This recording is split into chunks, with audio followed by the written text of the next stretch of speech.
नमस्कार, लोकसभा टीवी में आपका स्वागत है। मैं हूं प्रियंका। खबरों में आगे बढ़ेंगे, मगर उससे पहले सुर्खियों पर एक नजर।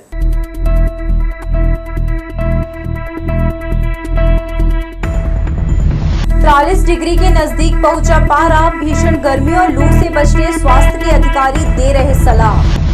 हर तरफ की फटकार के बाद भी सिम्स की बेहतर सुविधा के लिए तरस रहे मरीज, परिजनों का हो रहा बुरा हाल। मिस्टिंग मशीन से रेल यात्रियों को मिल रही राहत, इसके विस्तार को लेकर उठने लगी मांग। और जीआरपी ने फिर पकड़ा गांजा। उड़ीसा से मुंबई ले जाया जा रहा था मादक पदार्थ। हमारे न्यूज हेडलाइंस के प्रायोजक हैं Makhija test tube baby centre Bilaspur. हम आपके परिवार को पूरा करते हैं। Makhija test tube baby centre, life begins here, Bilaspur, Chhattisgarh. तो ये थी सुर्खियां और अब खबरें विस्तार से। मौसम शुष्क होते ही शहर में पारा एक बार फिर चढ़ने लगा है। तेज धूप के प्रभाव से बिलासपुर का अधिकतम तापमान 42.6 डिग्री के करीब पहुंच गया है। अगले 2 दिन तापमान में लगातार बढ़ोतरी के आसार हैं। इसके बाद मौसम स्थिर रहेगा। मौसम विभाग के अनुसार मई के पहले सप्ताह के अंतिम दिनों में बादल छाने की संभावना है। मौसम विभाग ने बुधवार को रायपुर में पारा 43 डिग्री के पार होने की संभावना जताई है। इसके साथ ही मौसम विभाग ने लू चलने की बात कही है। मंगलवार को बंगाल की खाड़ी से आने वाली नमी युक्त हवा में कमी होने से तापमान बढ़कर 42.6 डिग्री पहुंच गया। अगले 24 घंटे में तापमान के और बढ़ने के आसार हैं। भीषण गर्मी से बचने लोग तरह तरह के जतन कर रहे हैं। अपने आप को सुरक्षित रखने चेहरे पर स्कार्फ, कैप, शीतल पेयजल, शरबत जैसे पेय पदार्थ का सहारा ले रहे हैं। अचानक मार टाइगर रिजर्व के जंगल और वन्य जीवों की सुरक्षा के लिए प्रबंधन ने एक नई पहल करते हुए टोल फ्री नंबर 1800-233-0589 जारी किया गया है। इस नंबर पर कोई भी नागरिक शिकार, लकड़ी तस्करी, जनहानि, घायल वन्य प्राणी या फिर आग लगने की सूचना दे सकेंगे। डायल करते ही सूचना रजिस्टर्ड हो जाएगी और तत्काल संबंधित रेंज अधिकारियों को जानकारी मिल जाएगी। अचानकमार टाइगर रिजर्व संवेदनशील क्षेत्र है। यही कारण है कि यहाँ की सुरक्षा व्यवस्था को लेकर प्रबंधन बेहद गंभीर रहता है। समय समय पर patrolling, camp, barrier, searching, watch tower के जरिए सुरक्षा की जाती है। इन व्यवस्थाओं के अलावा अब एक और पहल की गई है। प्रबंधन ने टोल फ्री नंबर जारी किया है। अवैध गतिविधियों पर नियंत्रण के लिए जारी इस टोल फ्री नंबर पर कॉल करके एटीआर या उसके सीमावर्ती क्षेत्र में हो रही अवैध या प्रतिबंधित वानिकी गतिविधियों की जानकारी दी जा सकती है। इस टोल फ्री नंबर के माध्यम से शिकार, तस्करी, जंगल में आग, जनहानि, जन घायल, हाथियों की उपस्थिति जैसी होने वाली घटना और वन्य प्राणी से संबंधित सभी सूचनाओं को कॉल कर सूचना दे सकते हैं। डीएफओ यूआर गणेश ने सभी लोगों से आग्रह किया है कि वह अधिक से अधिक इस टोल फ्री नंबर का उपयोग करें और जानकारी एटीआर प्रबंधन को त्वरित उपलब्ध कराएं ताकि समय रहते उस पर कार्रवाई सुनिश्चित हो सके। कॉल करने पर सूचना रजिस्टर्ड होगी और संबंधित वन क्षेत्र के अधिकारियों को तत्काल सूचित किया जाएगा ताकि उस पर त्वरित नियंत्रण किया जा सके। प्रबंधन इस नंबर का प्रचार प्रसार भी करेगा ताकि अधिक से अधिक लोगों तक इसकी जानकारी उपलब्ध हो और वह अचानकमार टाइगर रिजर्व की मदद कर सकें। लोकसभा टीवी के लिए कैमरामैन राजा खान के साथ भूपेंद्र सिंह राठौर की रिपोर्ट। नगर निगम प्रशासन ने मिनोचा कॉलोनी के पास सड़क चौड़ीकरण में बाधा बन रहे अवैध निर्माण को तोड़ने की कार्यवाही की थी, जिसके बाद निगम प्रशासन ने सड़क चौड़ीकरण शुरू किया। लेकिन इसके बाद भी कुछ राजनीतिक रसूखदार फिर अवैध कब्जा कर बाउंड्री वॉल का निर्माण कर रहे थे। मंगलवार को इसकी सूचना मिलते ही निगम के अतिक्रमण अमले ने तोड़फोड़ की कार्यवाही करते हुए अवैध अतिक्रमण को हटाया और कब्जाधारियों को कड़ी फटकार लगाते हुए अतिक्रमण नहीं करने की सख्त हिदायत दी। मिनोचा कॉलोनी के अंदर रोड का निर्माण चालू है और सीसी रोड के बने कच्चे वो कर दिया था, बेस कंप्लीट कर दिया गया था। उसके बाद गुलशन ऋषि द्वारा बांसों की बल्ली लगा के बाउंड्री वाल बना ली थी, तो उसमें ये विवाद कर रहे थे, तो इनकी बाउंड्री वाल आज हटाई गई बांसों की। और सड़क का काम चालू है, सड़क का चौड़ीकरण डामर रोड चालू है। पिछले दिनों सिविल लाइन पुलिस ने मंगला क्षेत्र में दबिश देकर अवैध रूप से रेत का परिवहन करने वालों के खिलाफ ताबड़तोड़ कार्रवाई की थी। रेत का अवैध परिवहन करते 60 ट्रैक्टरों को जब्त किया गया था। मंगलवार को खनिज विभाग ने थाना प्रभारी सिविल लाइन को पत्र लिखकर कार्यवाही करने कहा। मामले में सिविल लाइन पुलिस ने कार्यवाही करते हुए चालकों सहित ट्रैक्टर मालिकों के खिलाफ खनिज अधिनियम के तहत मामला दर्ज किया। इनमें रमेश गुप्ता, संजय पटेल, इशरार अली, गोवर्धन यादव, कमल कुमार माथुर, प्रेम कुमार जांगड़े और दीपक कुमार अग्रवाल के खिलाफ प्राथमिकी दर्ज की गई। संभाग के सबसे बड़े सरकारी अस्पताल सिम्स में मरीजों की भीड़ सुबह से लेकर शाम तक देखी जा सकती है। ओपीडी काउंटर और दवा वितरण केंद्र के सामने लाइन लगकर लोग यहां की सुविधाओं का लाभ लेते हैं। भीड़ इतनी कि यहां पैर रखने की जगह तक नहीं बचती है। वर्तमान में सर्दी, खांसी, बुखार के अलावा लू से पीड़ित मरीज यहां आकर इलाज करा रहे हैं। मरीजों की संख्या बढ़ जाने की वजह से यहां उपलब्ध सेवाओं और सुविधाओं का टोटा पड़ गया है। किसी तरह की जांच के लिए अगर सोनोग्राफी के लिए डॉक्टर कह दें तो उन्हें रिपोर्ट पाने में महीने 2 महीने का समय लग जा रहा है। यही कारण है कि गरीब गुरबों को निजी जांच सेंटर में जाकर मेहनत की कमाई खर्च करनी पड़ रही है। छत्तीसगढ़ आयुर्विज्ञान संस्थान यानी सिम्स संभाग का इकलौता सबसे बड़ा कॉलेज होने के साथ साथ अस्पताल के रूप में अपनी सेवाएं जरूरतमंदों को दे रहा है। आसपास के कई जिलों के मरीज गंभीर किस्म के मर्ज का यहां इलाज कराने पहुंचते हैं। दूर दराज से आने वाले पीड़ित मरीजों के साथ साथ उनके परिजन भी आते हैं। कुछ दिन इलाज के लिए रुकने वाले मरीजों के परिजनों को यहीं रुककर भोजन तैयार करना मजबूरी होती है। सक्षम लोग या तो प्राइवेट अस्पतालों में जाते हैं या फिर किसी होटल में रहकर अपना इंतजाम करते हैं, मगर इन जैसे गरीबों की मुश्किलें वर्षों से इसी तरह सर्दी, बरसात और भीषण गर्मी में भी खुले आसमान के नीचे खाना बनाने की मजबूरी होती है। समय समय पर इनको ध्यान में रखते हुए कई तरह की व्यवस्थाएं बदली गई है, मगर आज तक माकूल इंतजाम नहीं हो सका है। शायद इन गरीबों के भाग्य में ही परेशानी लिखी हुई है। अरबों की बिल्डिंग और स्वास्थ्य सुविधाओं वाले इस स्थल में कमजोर और गरीब तबकों के लिए 1-2 लाख का शेड भी नसीब नहीं है। यहाँ पर कुछ व्यवस्था नहीं है सर। कम से कम 50 किलोमीटर दूरिया से आते हैं हम लोग। कुछ साधन नहीं है यहाँ पर खाना बनाने के लिए, छाया भी नहीं है। सिम्स में इलाज के दौरान 44 वर्षीय जनक डहरिया की मौत हो गई। सिम्स चौकी ने इस मामले में मर्ग कायम कर अगले जांच के लिए केस डायरी को संबंधित थाने में भेज रही है। जनक डहरिया सोमवार की शाम को बरियापुर से लालपुर जा रहा था, तभी दूसरी तरफ से आ रहे ट्रैक्टर ने अनियंत्रित गति से उसकी बाइक को ठोकर मार दी, जिसकी वजह से वह और उसके साथी गंभीर रूप से घायल हो गए। इलाज के लिए नजदीक के प्राथमिक स्वास्थ्य केंद्र में घायलों को पहुंचाया गया, जहां से गंभीर जनक डहरिया को बेहतर इलाज के लिए सिम्स भेजा गया, जहां उपचार के दौरान उसकी मौत हो गई। सिम्स हॉस्पिटल के बाहर स्थित मेडिकल के ठीक सामने 2 बड़े गड्ढे लोगों के लिए जानलेवा साबित हो रहे हैं। हॉस्पिटल में लोग इलाज कराने आते हैं, लेकिन हॉस्पिटल के ही मेन गेट के पास का ये बड़ा गड्ढा उन्हें घायल कर सकता है। आसपास के लोगों ने बताया कि ये 4 फीट का 2 बड़ा गड्ढा पाइपलाइन के नाम से लगभग महीने भर पहले खोदा गया है, जिसका निरीक्षण करने कलेक्टर भी आ चुके हैं, लेकिन इस कार्य में तेजी नहीं लाई गई है। गड्ढों को अभी तक नहीं भरा गया है। ये गड्ढे मरीजों और उनके परिजनों के साथ ही राहगीरों के लिए ये घातक बने हुए हैं। मंगलवार को सूर्य की किरणें सुबह से ही लोगों को झुलसाने लगी। दोपहर होते होते तक गर्मी असहनीय हो चली। तेज धूप और लू के चलते लोगों का घरों से बाहर निकलना मुश्किल हो गया। ऐसे में रेलवे स्टेशन पहुंचने वाले यात्रियों को मिस्टिंग मशीन के जरिए काफी राहत मिली। यहां पहुंचे यात्रियों ने गर्मी से राहत पाने मिस्टिंग पाइपलाइन के नीचे बैठकर ठंडे ठंडे पानी के फव्वारों का आनंद उठाने लगे। कड़े धूप में रेलवे स्टेशन की सुविधा से लोगों ने राहत की सांस ली। हालांकि यह सुविधा सिर्फ प्लेटफॉर्म नंबर 1 पर ही है। झुलसते नागरिकों ने राहत देने वाली मिस्टिंग मशीन को स्टेशन के दूसरे प्लेटफॉर्म में भी लगाए जाने की मांग की है। इन यात्रियों की मांग अगर पूरी हो जाती है तब स्टेशन काफी राहत देने वाला माना जाने लगेगा।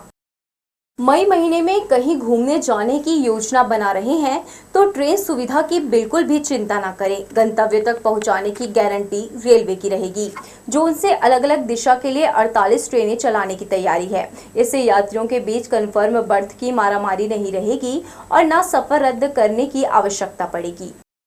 गर्मी अधिक बढ़ने के कारण वैसे तो 22 अप्रैल से ही स्कूलों में अवकाश घोषित हो गया, लेकिन सही मायने में ग्रीष्मकालीन अवकाश की शुरुआत 1 मई से होती है। इसे ध्यान में रखते हुए रेलवे ने ठोस तैयारी की है। यह तैयारी इसलिए ताकि ट्रेन के अभाव में यात्रियों को सफर रद्द न करना पड़े। इस सीजन में नियमित चलने वाली ट्रेनों में भी अतिरिक्त भीड़ का दबाव नहीं रहेगा। रेलवे मई महीने में 2 या 4 नहीं बल्कि 48 ट्रेन चलाने की तैयारी में है, खासकर उन राज्यों शहर में जहां धार्मिक के साथ साथ पर्यटन क्षेत्र हैं। लोग गर्मी की छुट्टी मनाने के लिए ऐसी जगहों पर जाना पसंद करते हैं। हर साल बाहर घूमने जाने की योजना लोगों द्वारा बनाई जाती है, लेकिन कई बार उन्हें यात्रा इसलिए रद्द करनी पड़ती है क्योंकि वहां तक पहुंचने के लिए ट्रेन की सुविधा नहीं मिल पाती।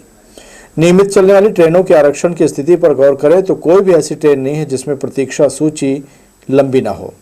इसके बावजूद लोग उम्मीद लगाकर रिजर्वेशन कराते हैं ताकि कोई यात्रा रद्द करे तो उनको बर्थ मिल जाए।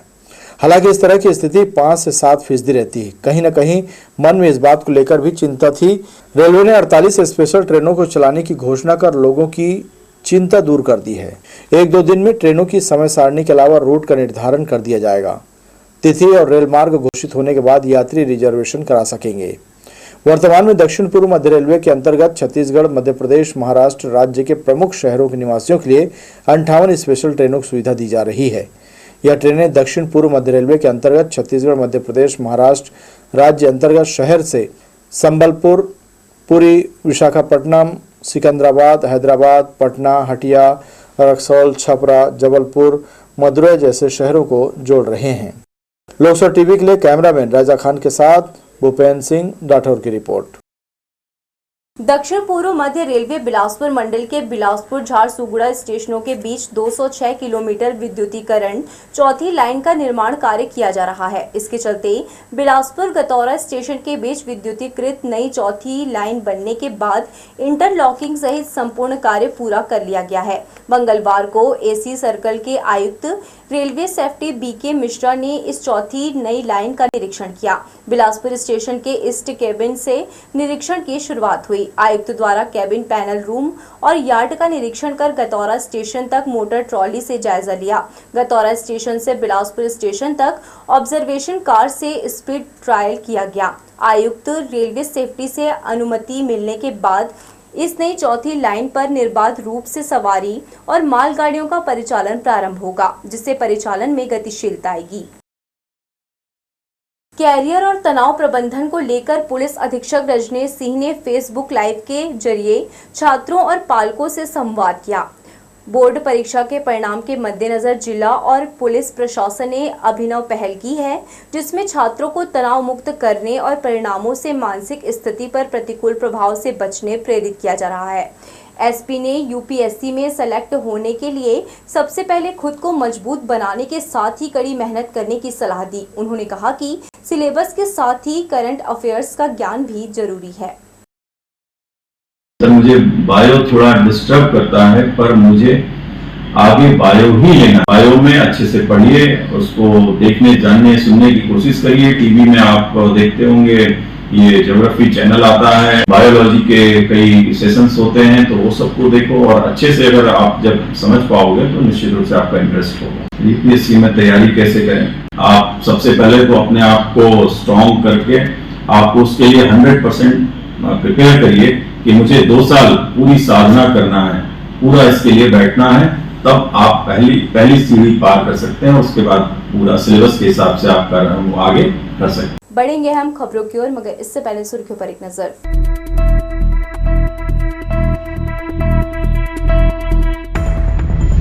40 डिग्री के नजदीक पहुंचा पारा। भीषण गर्मी और लू से बचने स्वास्थ्य के अधिकारी दे रहे सलाह। हर तरफ की फटकार के बाद भी सिम्स की बेहतर सुविधा के लिए तरस रहे मरीज, परिजनों का हो रहा बुरा हाल। मिस्टिंग मशीन से रेल यात्रियों को मिल रही राहत, इसके विस्तार को लेकर उठने लगी मांग। और जीआरपी ने फिर पकड़ा गांजा। उड़ीसा से मुंबई ले जाया जा रहा था मादक पदार्थ। हमारे न्यूज हेडलाइंस के प्रायोजक हैं Makhija test tube baby centre Bilaspur.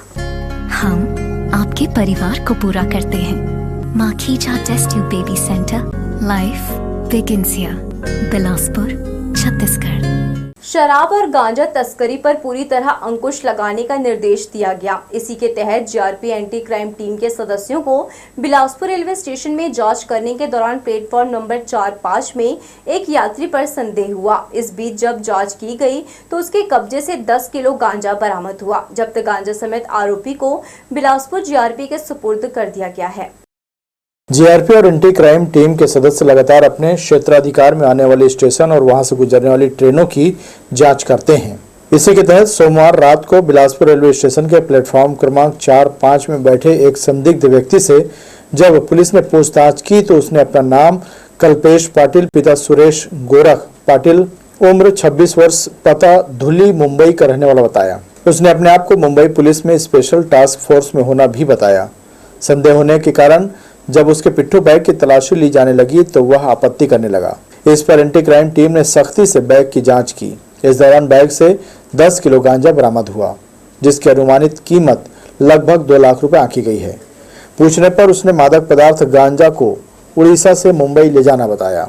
आरोपी को जीआरपी थाने के सुपुर्द किया गया है। जीआरपी ने मामले में धारा 20B एनडीपीएस एक्ट के तहत अपराध पंजीबद्ध किया है। लोकसभा टीवी के लिए कैमरामैन राजा खान के साथ भूपेंद्र सिंह राठौर की रिपोर्ट। मंगला बस्ती स्थित बिलासपुर हॉस्पिटल प्रबंधन की शिकायत मरीज के पिता ने सीएमएचओ से की है। पिता अजय यादव का आरोप है कि बिलासपुर हॉस्पिटल प्रबंधन ने उसके 7 वर्षीय बालक आलोक यादव के इलाज के नाम पर 40,000 रुपए अवैध वसूली की गई है। वहीं इलाज न कर उसके बेटे को दूसरे निजी अस्पताल में रेफर कर दिया गया है।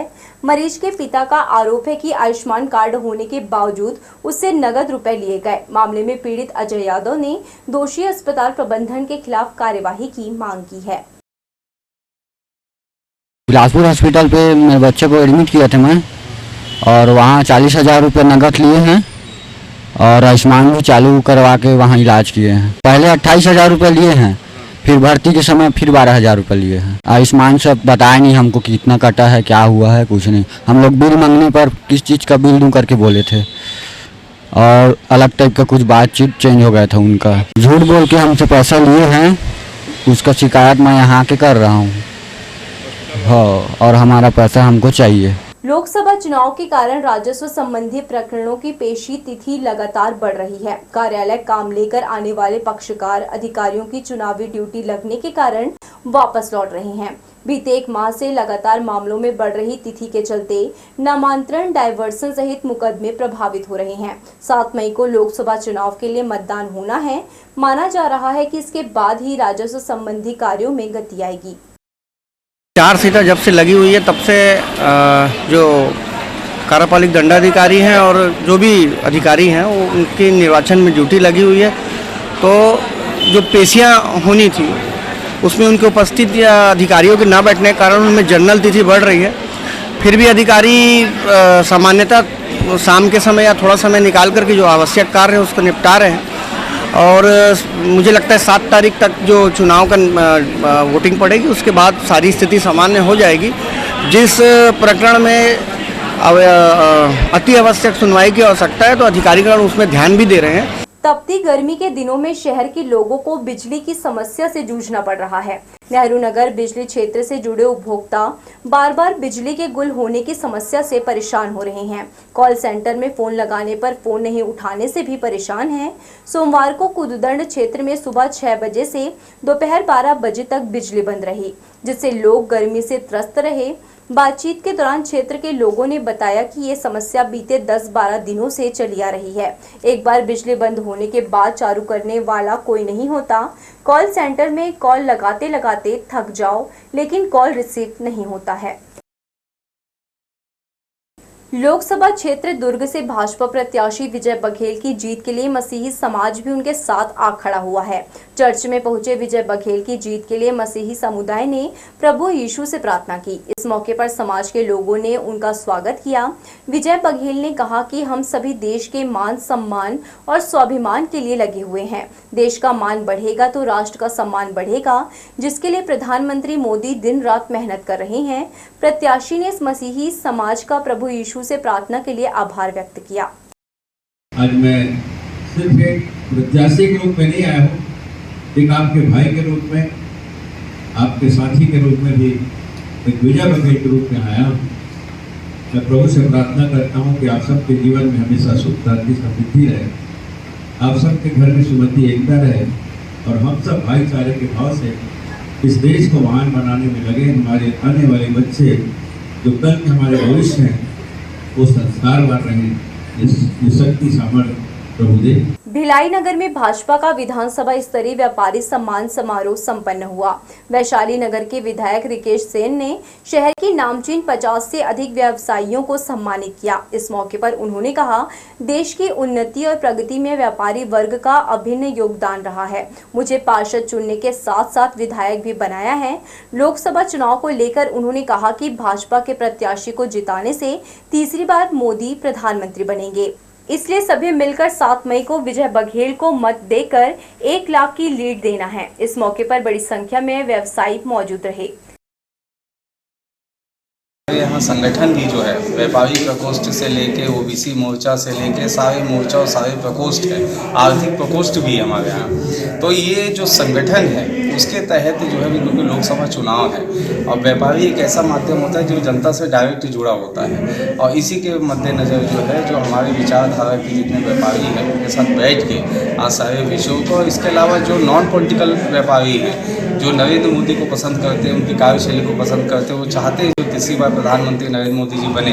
आज उनकी सभी लोगों की आज यहाँ पे बैठक है और बैठक में व्यापारियों का सम्मान समारोह भी रखा गया। विधानसभा चुनाव में जिस तरीके से हमने व्यापारियों की टोली बना के बहुत सारी विधानसभा में विपरीत लहर के समय में यह आवाज़ उठाई थी कि व्यापारी इस समय पे सरकार बदल के भाजपा की सरकार लाएगा, उस बात को ध्यान में रखते हुए इस बार जो भाजपा के 3 प्रकोष्ठ होते हैं, आर्थिक प्रकोष्ठ, व्यापारिक प्रकोष्ठ और व्यावसायिक प्रकोष्ठ, उसके साथ में चेंबर को एक प्रकोष्ठ के रूप में जोड़ा गया और मेरे रूप में ये दायित्व दिया गया कि 90 विधानसभा में सिर्फ व्यापारियों का सम्मेलन कराना है और पार्टी ये मानने को तैयार है। इस समय अगर व्यापारी किसी की आवाज़ पे अगर आगे आते हैं और संगठित होते हैं तो वो चेंबर ऑफ कॉमर्स का आह्वान होता है। दुर्ग पुलिस ने शातिर वाहन चोर गिरोह को पकड़ने में सफलता अर्जित की है। 4 आरोपियों के कब्जे से 11 2-पहिया वाहन जब्त किए गए हैं। बरामद वाहनों की कीमत लगभग 5.5 लाख रुपए है। पकड़े गए सभी बाइक चोर रायपुर दुर्ग के रहने वाले हैं। इस कार्यवाही में एंटी क्राइम और साइबर ब्रांच के अधिकारियों की मेहनत सामने आई है। इसने 11 वाहन जब्त किए हैं, उसमें से 1 एक्टिवा और 10 मोटरसाइकिल थी। उसमें 7 वाहन जो है वो भिलाई नगर थाने से संबंधित अपराध से रिलेटेड है और जो 4 हैं वो दुर्ग सब डिवीजन में है। उसमें 1 मोहन नगर का और 3 दुर्ग कोतवाली के हैं। तो दुर्ग कोतवाली के अपराध क्रमांक 126/24, 161/24 और 220/24 में जो चोरियां हुई थी, जो उनकी रिपोर्ट हुई थी, उनके वाहन हमने बरामद किए हैं।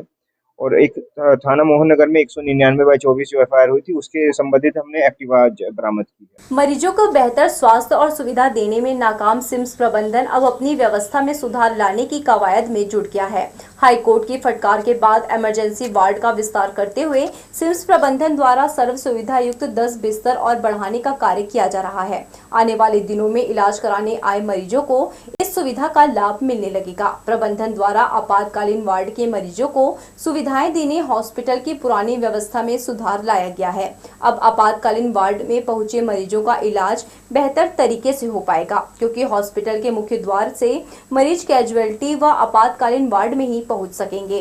पहले की स्थिति की बात करें तो हॉस्पिटल के भीतर जाने वाले सभी मरीजों को इसी रास्ते से गुजरना होता था, जिसे अस्पताल प्रबंधन ने बंद कर इसमें सर्व सुविधा युक्त 10 बिस्तरों वाला आपातकालीन वार्ड खोल दिया है, जहां निर्माण कार्य अंतिम चरण पर है। हॉस्पिटल प्रबंधन ने बताया कि आचार संहिता खत्म होते ही मरीजों को ये सुविधाएं प्राप्त होने लगेंगी। हॉस्पिटल के भीतर जाने वाले बाकी मरीजों के लिए ओपीडी द्वार की ओर से बाहर दरवाजा खोल दिया गया है। इमरजेंसी में जो ये विशेष उपकरणों और बाकी जो ज़रूरतें हैं, ये चीज़ के उन्नयन कार्य पूर्ण जैसे ही होगा ये संचालित हो जाएगा। जो बाकी चीज़ जो ज़रूरतों की बात हम कर रहे हैं, अभी आचार संहिता के कारण कुछ चीज़ की पूर्ति जो है नहीं हो पाई है। जैसे ही ये चीज़ आचार संहिता हटेगा तो हम नया चीज़ ले पाएंगे, कुछ बिस्तरों को ले पाएंगे और कुछ जो उन्नयन कार्य जो रिमेनिंग है उसको पूर्ण कर पाएंगे तभी जाके ये संचालित हो पाएगा। सिम्स में सोमवार को एक बड़ी लापरवाही सामने आई। हॉस्पिटल के भीतर गंदे पानी का संग्रहण कर उसे साफ कर उसमें से विषाक्त और गैर विषाक्त रसायनों को हटाकर उस पानी को फिर उपयोग में लाने के उद्देश्य से SCCL के CSR मद से ATP का निर्माण कराया गया है। इस प्लांट में लगभग 20 फीट गहरा बड़ा टैंक बनाया गया है जिसे चारों ओर जाली तार के माध्यम से घेरा गया है, लेकिन सोमवार को इसमें ढके गए स्लैब को हटाकर इसे खुला छोड़ दिया गया, जिससे कोई भी बड़ी अनहोनी हो सकती है। इस बारे में सिम्स के अधीक्षक डॉक्टर सुजीत नायक से पूछने पर उन्होंने क्या कहा, आइए आप खुद सुन लीजिए। अभी जो कुछ भी प्रोसेसिंग होता है वो ETP से होता है। कुछ टेक्निकल कमी अभी फिर आई है जिसको अभी सुधार कार्य अभी चल रहा है, और जैसे ही वो सुधार कार्य पूर्ण होता है वो फिर जैसे पहले फंक्शनल था वैसे फिर चलेगा। इसका मेन मकसद यही होता है कि जितने सारे के सारे जो है बायोमेडिकल वेस्ट होते हैं जो उसका प्रोसेसिंग ये प्लांट्स में होते हैं, ताकि बाहर जब ये छोड़ा जाए तो उसमें कोई नुकसान जो है पब्लिक के लिए और बाकी के लिए नहीं, एनवायरनमेंट के लिए ना हो। जैसे कि ETP प्लांट के चारों तरफ वायर का घेरा है अभी, इसीलिए जो है वहाँ पे स्लैब्स हटाए गए हैं। कुछ कुछ जगह पे जो है क्लॉगिंग है जो अभी मरम्मत कार्य और रिपेयर कार्य में मेंटेनेंस के लिए जो है अभी कर रहे हैं। तो ये थी हमारी लोकसभा टीवी की तमाम खबरें। अगले बुलेटिन में आपसे फिर होगी मुलाकात। तब तक के लिए पूरी टीम के साथ प्रियंका को दीजिए इजाजत। नमस्कार।